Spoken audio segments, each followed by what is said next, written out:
Est-ce que mes stratèges 111 de la santé sont là? Bonjour les stratèges, j'espère que vous allez bien ce matin. C'est votre Martine Dalé. On va continuer avec notre quête SPO, santé physique optimale en 222 conseils ludiques, assisté par notre biothérapeute, Monsieur Sadeux, qui va nous montrer comment vivre loin de tout danger et toujours savoir comment conduire de façon optimale notre véhicule corporel. J'espère que vous êtes prêts parce que ça va envoyer.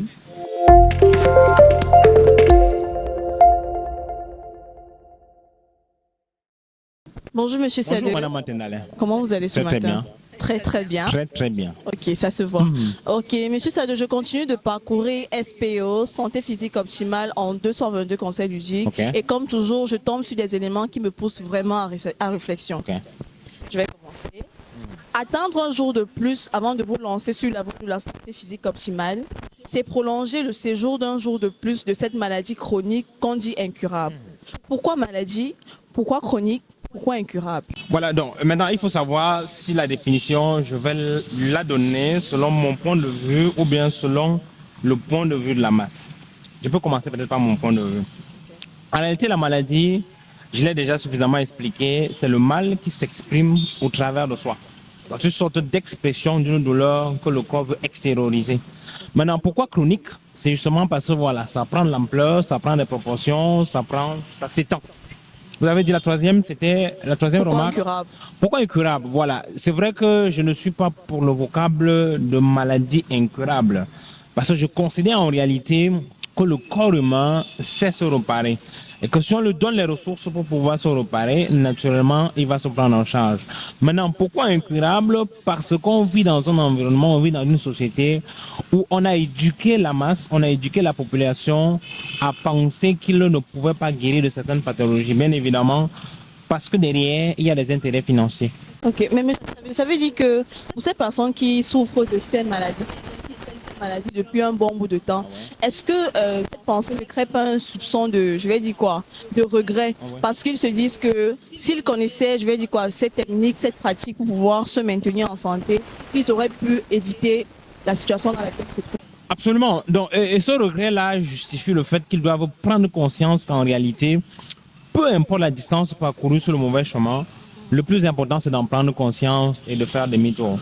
Parce que ce qui est magnifique avec ma nature, c'est qu'il ne tient pas compte de la distance que vous avez parcourue dans la maladie. Parce qu'il faut toujours le rappeler.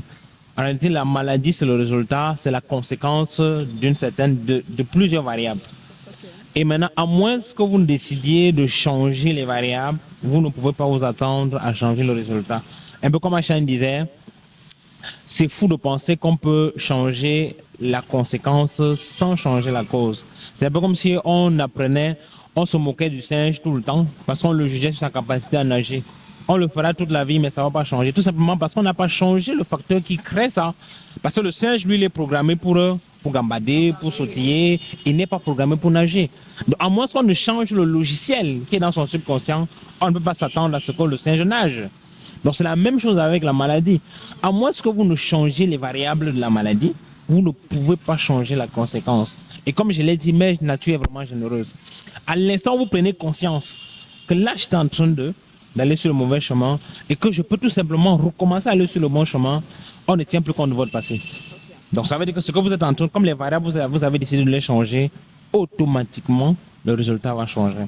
C'est pour ça que j'insiste sur le fait qu'en réalité, quand vous passez plus d'un jour à garder votre maladie incurable, vous oubliez que vous êtes en train de faire un jour de plus et vous êtes en train d'aggraver la chronicité de votre mal. C'est pas comme si vous avez parcouru 1 kilomètre sur la mauvaise distance. L'essentiel, c'est pas de dire que j'ai parcouru 1 kilomètre sur la mauvaise distance et de passer le temps à regretter. C'est que, ok, vous avez parcouru 1 kilomètre sur la mauvaise distance. Mais à l'instant où vous avez pris conscience que vous étiez sur la mauvaise distance, recommencez à parcourir, même si c'est seulement 1 mètre sur le chemin retour. Vous avez diminué de 1 mètre les dégâts que vous êtes en train de causer, les dommages que vous êtes en train de vous causer. Mais si vous parcourez encore 1 mètre de plus, parce que vous dites que j'ai déjà parcouru 1 kilomètre dans la mauvaise distance, vous êtes en train d'empirer la situation. Et comme je l'ai dit, ma nature ne tient pas compte de la distance parcourue sur la mauvaise distance. Faites seulement demi-tour. Vous changez les variables et vous allez changer la conséquence. C'est aussi simplement que ça. D'accord, merci beaucoup. Je vous en prie, Madame Martinale.